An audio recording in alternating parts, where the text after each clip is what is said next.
Marcus Aurelius was a Roman emperor of the 2nd century, also known as the last of the 5 good emperors after Nerva, Trajan, Hadrian, and Antoninus Pius. During his 19 years of leadership, Aurelius gained a reputation as a philosopher king. Founding his beliefs on the teachings of Stoicism, the Roman emperor was also diligent in finding his own way of self-improvement. Stoicism is an ancient Hellenistic philosophy that teaches one to accept and surrender to what life brings without seeking pleasure or having fear of pain, and to treat others in a fair and respectful manner. Marcus Aurelius wrote personal notes and ideas on Stoic philosophy and spirituality as a source of guidance for himself. These notes, originally written in ancient Greek, formed a collection called Meditations. This book has been revered by many other philosophers over the centuries and is praised as a real testament to a government of duty and service. Let us now continue with the excerpt from Marcus Aurelius' Meditations in Book 6. The Stoic philosopher elaborates on what is worth prizing within ourselves and how we can live our lives with a clear conscience. Meditations, Book 6. Some things are rushing into existence, others out of it. Some of what now exists is already gone. Change and flux constantly remake the world, just as the incessant progression of time remakes eternity.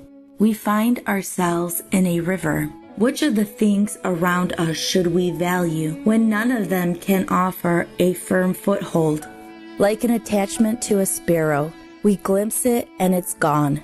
And life itself, like the decoction of blood, the drawing in of air. We expel the power of breathing we drew in at birth just yesterday or the day before, breathing it out like the air we exhale at each moment. What is it in ourselves that we should prize? Not just transpiration, even plants do that, or respiration, even animals breathe, or being struck by passing thoughts, or jerked like a puppet by your own impulses, or moving in herds, or eating and relieving yourself afterwards. Then what is to be prized? An audience clapping? No more than the clacking of their tongues, which is all that public praise amounts to, a clacking of tongues. So we throw out other people's recognition. What's left for us to prize? I think it's this: to do and not do what we were designed for. That's the goal of all trades, all arts, and what each of them aims at, that the thing they create should do what it was designed to do. Teaching and education, what else are they trying to accomplish? So that's what we should prize.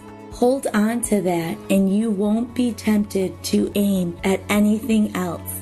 And if you can't stop prizing a lot of other things, then you'll never be free. Free, independent, imperturbable, because you'll always be envious and jealous, afraid that people might come and take it all away from you, plotting against those who have them, those things you prize.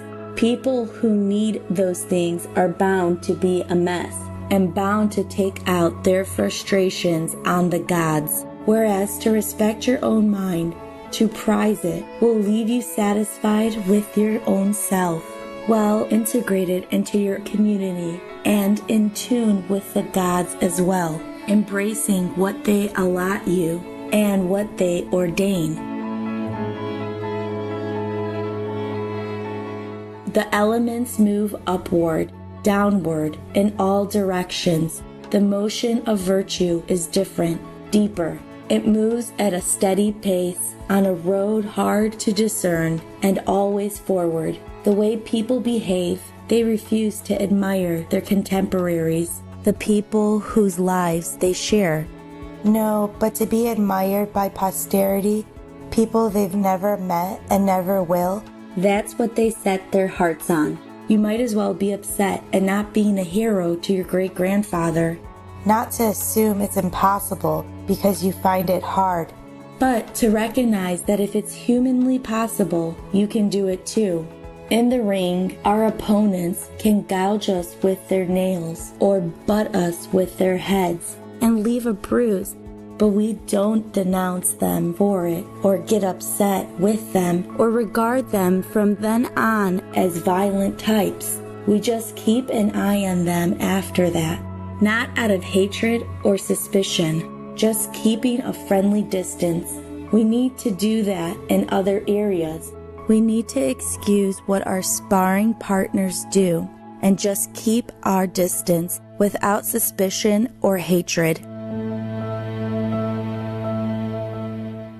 If anyone can refute me, show me I'm making a mistake or looking at things from the wrong perspective, I'll gladly change. It's the truth I'm after, and the truth never harmed anyone. What harms us is to persist in self-deceit and ignorance. I do what is mine to do. The rest doesn't disturb me. The rest is inanimate or has no logos or the Word of God, or it wanders at random and has lost the road. When you deal with animals, with things and circumstances, be generous and straightforward. You are rational. When you deal with fellow human beings, behave as one. They share in the logos or the Word of God and invoke the gods regardless. Don't worry about how long you'll go on doing this. A single afternoon would be enough. Alexander the Great and his mule driver both died, and the same thing happened to both. They were absorbed alike into the life force of the world, or dissolved alike into atoms. Think how much is going on inside you every second, in your soul, in your body. Why should it astonish you that so much more, everything that happens in that all-embracing unity, the world, is happening at the same time? If someone asked you how to write your name, would you clench your teeth and spit out the letters one by one? If he lost his temper, would you lose yours as well? Or would you just spell out the individual letters? Remember, your responsibilities can be broken down into individual parts as well. Concentrate on those and finish the job methodically without getting stirred up or meeting anger with anger. How cruel to forbid people to want what they think is good for them, and yet that's just what you won't let them do when you get angry at their misbehavior. They're drawn toward what they think is good for them, but it's not good for them. Then show them that. Prove it to them. Instead of losing your temper, death, the end of sense, perception, of being controlled by our emotions, of mental activity, of enslavement to our bodies, disgraceful for the soul to give up when the body is still going strong. To escape imperialization, that indelible stain, it happens. Make sure you remain straightforward, upright, reverent, serious, unadorned, an ally of justice, pious, kind, affectionate, and doing your duty with a will. Fight to be the person philosophy tried to make you. Revere the gods. Watch over human beings. Our lives are short. The only rewards of our existence here are an unstained character and unselfish acts. Take Antoninus as your model always. His energy in doing what was rational, his steadiness in any situation, his sense of reverence, his calm expression, his gentleness, his modesty, his eagerness to grasp things, and how he never let things go before he was sure he had examined them thoroughly, understood them perfectly. The way he put up with unfair criticism without returning it. How he couldn't be hurried. How he wouldn't listen to informers. How reliable he was as a judge of character and of actions. Not prone to backbiting or gossiping or cowardice or jealousy or empty rhetoric. Content with the basics and living quarters, bedding, clothes, food, servants. How hard he worked, how much he put up with. His ability to work straight through till dusk because of his simple diet. He didn't even need to relieve himself except at set times. His constancy and reliability as a friend. His tolerance of people who openly questioned his views and his delight at seeing his ideas improved on. His piety without a trace of superstition, so that when your time comes, your conscience will be as clear as his.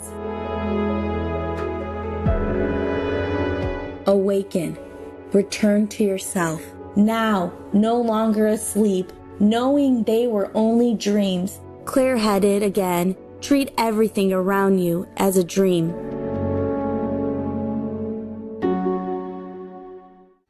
Magnanimous viewers, we appreciate your company for today's words of wisdom.